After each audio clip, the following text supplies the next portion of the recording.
Бұл оқиға менің есімнен әлі күнге дейін кетпей. Сол кезде күздің қара суығы ерте түскен шақ еді. Ауыл үстін боз тұман басып, күн сайын кеш ерте түсіп, иттер себепсіз ырылдап, түнде тау жақтан жел уілдеп тұратын. Сол бір суық кештердің бірінде мен ағаммен бірге үй шаруасын істеп әңгімелесіп отырғанбыз. Ағам бір кезде қолындағы шөп байламын тастай салып, «Саған бір қорқынышты әңгімені айтып берейін бе?» деді күрсіне қарап. Менің бала көңілім бірден елең ете қалды. «Айтыңызшы, аға» дедім қызығып. Ағам баяу бастады. Бағы заманында осы біздің ауылдың шетінде бір орыс кемпір тұратын. Аты жөнін ешкім дұрыс білмейді. Бәрі оны мыстан кемпір деп атайтын. Бетінің терісі әжім-әжім, көзі суық, тіпті қыстың қақаған аязына қарамай, жеңіл көйлекпен жүретін деседі. Біз бала кезде оны көре қалсақ, қорқып, қашып кететінбіз. Күндердің бір күнде ол кемпір ауылдың ортасындағы дүкенге келіп, ашулы күйде: «Сендердің араларыңнан тыныштық таппадым. Кетем бұл ауылдан», деп айқайлап кеткен. Сол кеткеннен оралмады. Бірақ үйі, ең қалған үйі, ауыл шетінде әлі де тұрды. Алғашқыда ешкім ол үйге жолай қоймады. Бірақ уақыт өте келе балалардың қызығушылығы оянды.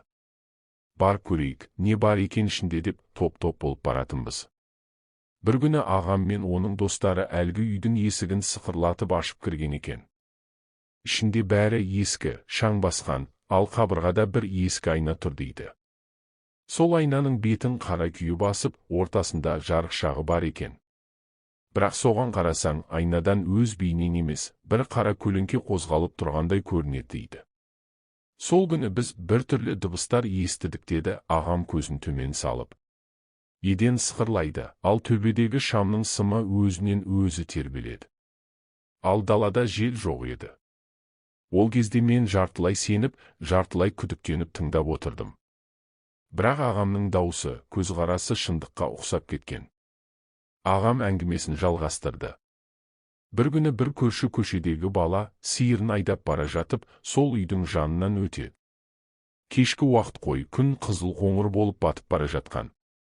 Бала сол сәтте терезеден бір ақ сұлбаны көріп қалғандай болады.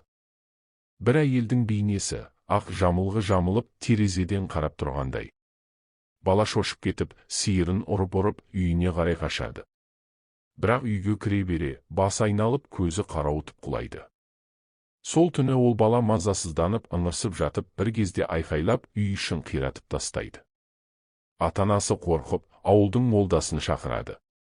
Молда келіп, дұға оқиды да: «Бұған жын тиді» дейді.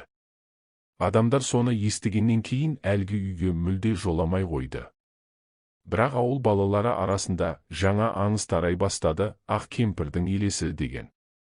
Кейбір балалар түнде түсінде әлгі кемпірді көреді екен.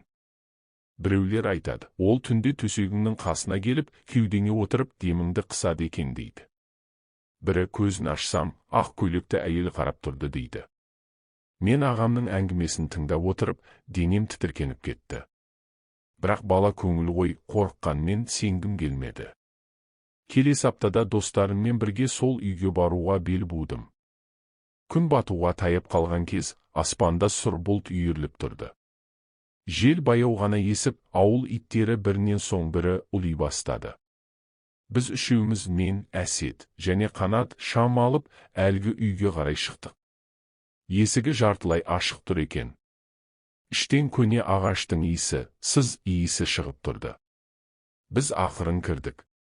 Ішкі бөлме қараңғы, қабырғаларда саңырау құлақтай көгерген іздер. Ал ортада сол ескі айна тұр. Әсет күлді.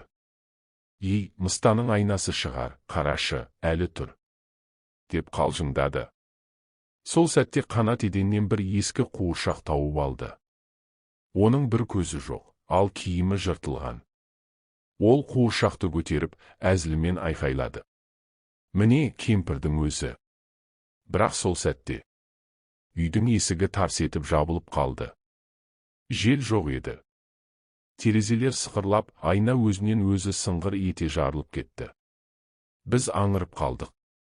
Bir сәтте бөлменің іші салқындап, деміміз будақтап көріне бастады. Артымнан бір салқын дем келді. Біреу менің иығыма қолын қойғандай болды. Суық, мұздай. Артымды жалт бұрсам, ешкім жоқ. Ал еденнің астынан сыбырлаған дауыс естілді. Неге келдіңдер? Сол кезде айнадан ақ жамылған бір әйелдің бейнесі жылт етті. Оның көзі жоқ, тек қара қуыс. Ол қолын созып бізге қарай келе жатты. Айғайлап есікке ұмтылдық. Бірақ есік ашылмайды. Сол кезде бір дауыс шықты, дәл құлағымның түбінен. Сен де қал, балам.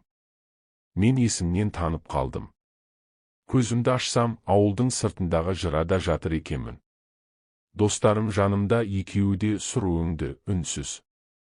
Есіме түсіре алмаймын, қалай шықтық, не болды, бәрі бұлыңғыр. Бірақ сол түннен кейін мен жиі түсімде сол үйді көрем. Терезенің ар жағынан бір ақ сұлба қарап тұрады. Кейде сол дауыс тағы шығады. Сен әлі келесің. Сол үй әлі бар. Бірақ ешкім ол жаққа аяқ баспайды. Айтушылар бар, кей түндері терезеден әлгі ақ кемпірдің көлеңкесі әлі де көрінеді дейді. Арада көп жыл өтті. Мен ол түнді ұмыта алмадым. Кейде түсімде сол ескі үйді көрем. Терезенің ар жағында ақ сұлба тұрғандай, кейде айнада өз бейнемнің артында біреу тұрғандай сезінем. Бірақ оянып кетсем, бәрі тыныш. Тек жүрегім дүрсілдеп, төбемнен тер сорғалайды. Мен қалаға кеттім, оқуға түстім, өмір өз арнасымен кетті. Бірақ ауылға келген сайын, әлгі үйдің шеті көрінсе, денем түршіп кететін. Ауыл адамдары әлі де ақ кемпірдің үйі жайлы күбірлейтін. Кейбіреулер айтады, үйді бұзайық деп барса, техника істемей қалады екен. Біреулер түнде терезеден жарық жанады дейді.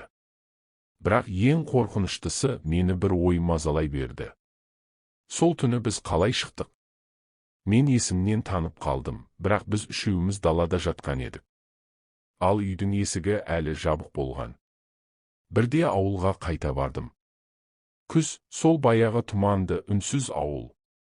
Ағам үйленіп кеткен, ал достарының бірі, Әсет, басқа қалаға көшкен, ал Қанат болса өткен жылы өз-өзіне қол жұмсапты дегенді естідім. Қаралы хабарды естігенде денем мұздап кетті.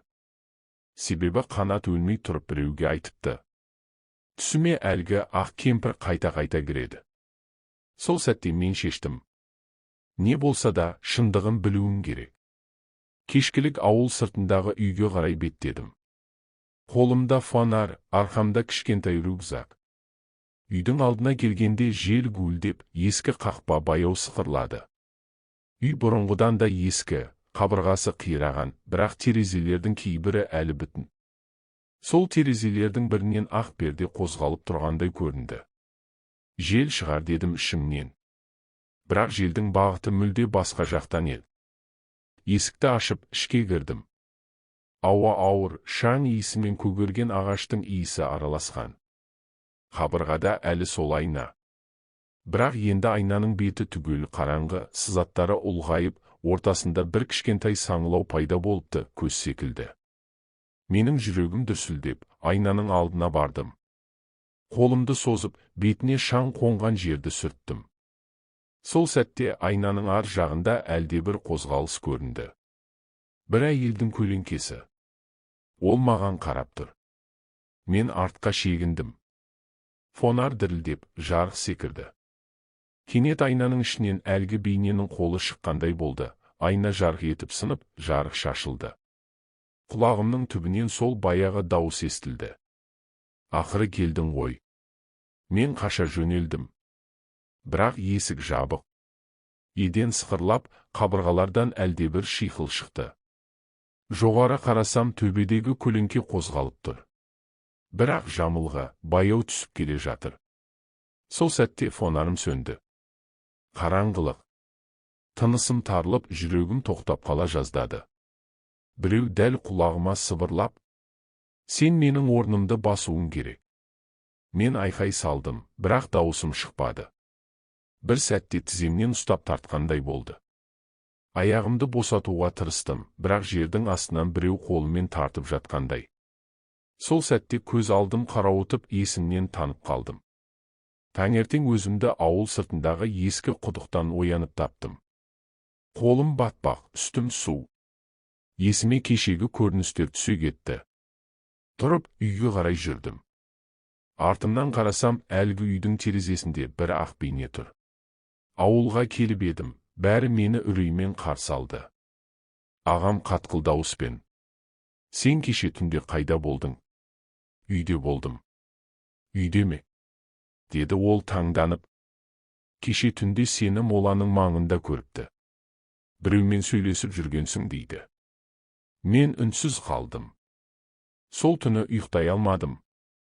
Түн ортасында терезеден ақ жарық түсті. Қарасам, әлгі кемпір. Сол баяғы көзсіз ақ жамылға. Ол терезенің сыртында емес, ішінде тұр еді. Жымиып қарады да сыбырлап айтты: «Енді сен кетпейсің». Сол сәттен бастап мен ұйықтай алмаймын.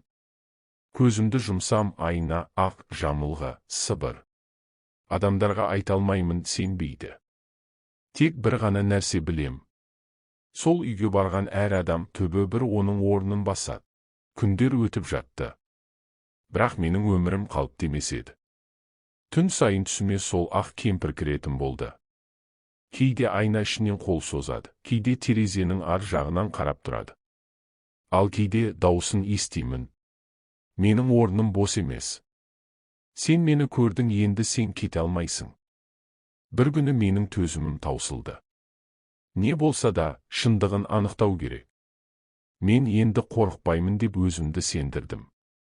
Ауылдағы ең қарт адам, Сәруар апа, сол үйдің тарихын білет дегенді естідім. Таң ата үйіне бардым. Сәруар апа көзінде мөлдір линза бар, қартайған, бірақ көзі өткір. Мен кіріп амандасып жайлап сұрадым: «Апа, ауыл шетіндегі орыс кемпір жайлы естідіңіз бе?» Ол үнсіз қалды. Қолындағы шәйнекті қоя салып, маған тіке қарады. «Сен неге сұрап отырсың, балам?» Даусы дірілдеп шықты. Мен бәрін айтып бердім, бала кездегі оқиғаны, достарыммен барғанымды, түнгі көріністі, айнаны. Сәруар апа күрсінді. Ол кемпірдің аты Анна Гавриловна болатын. Бұрын соғыс кезінде осында тұрған. Күйеуі соғыста өлген, баласы жоғалып кеткен. Күні-түні ауыл адамдарына барып, біреуінен дұға, біреуінен нан сұрап жүретін. Бірақ жұрт оны жынданған деп қабылдаған, ешкім жәрдем етпеген. Сол әйел жалғыздықтан есінен айырылып, бір күні өз үйінде өлі күйінде табылған. Бірақ денесі емес, тек ақ жамылғысымен айнаның алдына шашы жайылған із қалған дейді. Менің денем тітіркеніп кетті. Апа жалғастырды: «Адамның жаны азаппен өлсе, ол кетпейді, балам. Жан тыныштық таппаса, үйінде қалып, тыныштық іздейді. Мүмкін сендер оның үйін мазалап, сол жанды қайта ояттыңдар. Сонда не істеймін, апа? Ол саған байланып қалған. Сен барған соң ол қайта ұйықтай алмай жүр». Сәруар апа ұзақ үнсіз қалды да, бір ескі шкатуланы ашып, ішінен ескі ағаш крес пен сарғайған қағаз берді. Мұны оның үйінде тапқан едім. Бұл күйеуінің суреті мен дұғасы. Егер соны айна алдына қойып дұға оқысаң, мүмкін жаны тыныш табар. Бірақ сақ бол, балам. Егер ол сенен жолыңды сұраса, үндеме. Тек артына қарама. Кеш бата үйге қайта оралдым. Аспанда қара бұлт торлап, найзағай алыстан жарқылдап тұрды. Менің қолым дірілдейді. Бірақ ішкі бір күш: «Бітір, бәрін аяқта» деп итермеледі. Үйге кірдім. Ішкі бөлмеде айна сол қалпы тұр. Бірақ айнаның алдында енді әлсіз жарық бар, сарылау түтіндей. Мен қағаз бен кресті қойып, Сәруар апа айтқан дұғаны оқи бастадым. Бір сәтте айнаның беті толқып, бейне теңіз суындай қозғала бастады. Ішінен әлгі ақ кемпірдің бейнесі көрінді. Ол баяу көтеріліп, беті жыртық, көзі терең шұңқырдай қара. Бірақ ерінен сөз шықты: «Сен келдің, неге мені мазалайсың? Даусынан үрей мен мұң араласқан. Мен дірілдеп тұрдым, бірақ шегінбедім. Сіз тыныштық таппадыңыз, әже. Сізді ұмытқан жоқпыз. Ол көзін төмен түсіріп, сыбырлады. Олар мені жалғыз қалдырды, баламды да, менің баламды. Ол қолын созды, менде суық жел соғып өтті. Сол сәтте мен қағазды айна алдына қойдым. Айна жарқ етіп, ішінен бір баланың бейнесі жылт етті. Кішкентай соғыс киімінде, көзі мөлдір. Ақ кемпірдің көзіне жас келді. Ол менің ұлым. Айна жарық шашып, бөлме жылынды. Бір сәтке бәрі тоқтап қалғандай болды. Сосын ақ кемпірдің бейнесі артқа шегінді, күлімсіреп, сыбырлады. Рахмет, балам, енді мен тынышталам. Осы сөзбен бірге айна сынып, бөлме іші жарыққа толды. Жарық өшкен соң тыныштық. Мен есімді жиып қарасам, айнаның орнында тек бос қабырға ғана тұрды. Келесі күні таңертең үйге адамдар жиналыпты. Бәрі таң қалды, бұрынғы ен үйдің терезесіндегі ақ перде жоқ, орны бос. Сол түні ауыл үстін тұман емес, жеңіл самал жел ғана басып өтті. Сәруар апа келіп күлімдеп айтты. Ол енді кетті, балам. Сен оған тыныштық бердің. Мен басымды изедім. Бірақ кетіп бара жатып, әлгі үйге соңғы рет қарадым. Терезенің шынысында менің өз бейнем көрінді. Бірақ бір сәтке арт жағымнан бір ақ көлеңке жылжып өтті. Рахмет, балам, мен енді ұйықтаймын. Содан бері әлгі үй тұр. Ешкім бармайды. Бірақ кей түндері, ай толған кезде, терезеден әлсіз жарық көрінеді. Айтушылар бар, әлгі үйдің ішінде енді жын емес, бейбіт тыныштық бар дейді. Бірақ мен кейде сол түнгі айна туралы ойласам, көз алдыма